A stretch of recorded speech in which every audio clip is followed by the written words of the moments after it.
Bonjour, je m'appelle Stéphanie Desharnais, je suis intervenante à Équijustice Arthabasca-Érable et responsable du projet Pense-y avant de publier.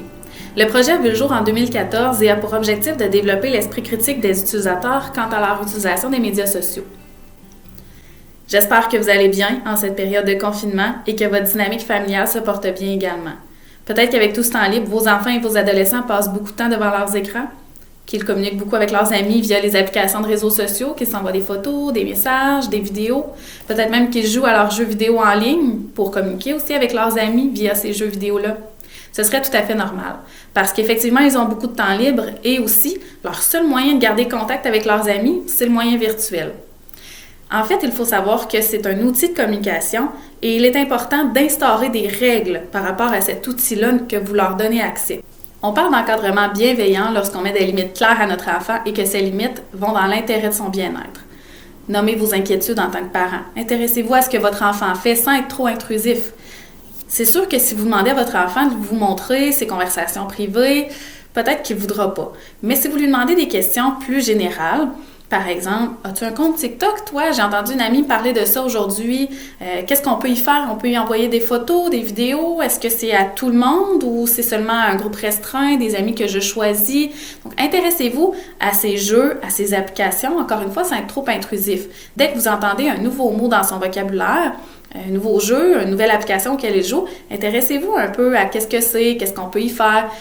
Surtout, ne vous mettez pas trop de pression à tout connaître ce qui existe en matière d'applications et de jeux vidéo. Votre enfant en connaît probablement plus que vous et c'est correct. C'est normal comme ça. Mais justement, utilisez ces connaissances et mettez-les à profit. Vous pouvez aussi, de façon plus informelle, discuter avec votre enfant des comportements qui sont dérangeants sur Internet.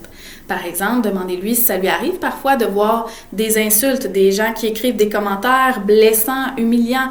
Est-ce que ça t'arrive de voir des élèves ou d'autres personnes rire d'une personne en particulier? Comment tu réagis quand ça arrive? Qu'est-ce que tu pourrais faire? Est-ce que tu pourrais signaler? Est-ce que tu peux bloquer? Essayez de voir avec lui quelles sont les différentes options qui peuvent être utilisées directement dans les applications ou les jeux vidéo pour mettre fin à ces comportements-là. Comment il peut réagir?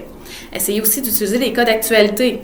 T'en penses quoi des adolescents qui ont été arrêtés pour avoir partagé des photos de d'autres personnes, des photos intimes?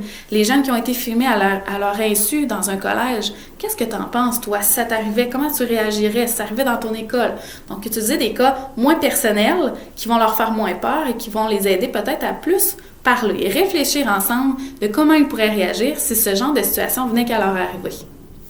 Surtout, n'oubliez pas de faire savoir à votre enfant que vous êtes là pour lui. S'il vit une situation difficile ou s'il s'intéresse à une nouvelle application, qu'il veut s'inscrire, parce que c'est fort probable qu'en cette période de confinement, il va vouloir s'inscrire sur des nouvelles applications pour rester en contact avec ses amis. Proposez-lui de créer ses comptes, ses profils sur ces nouvelles applications-là et en même temps, regardez avec lui les différents paramètres de confidentialité. Assurez-vous qu'il ne mette pas d'informations trop personnelles.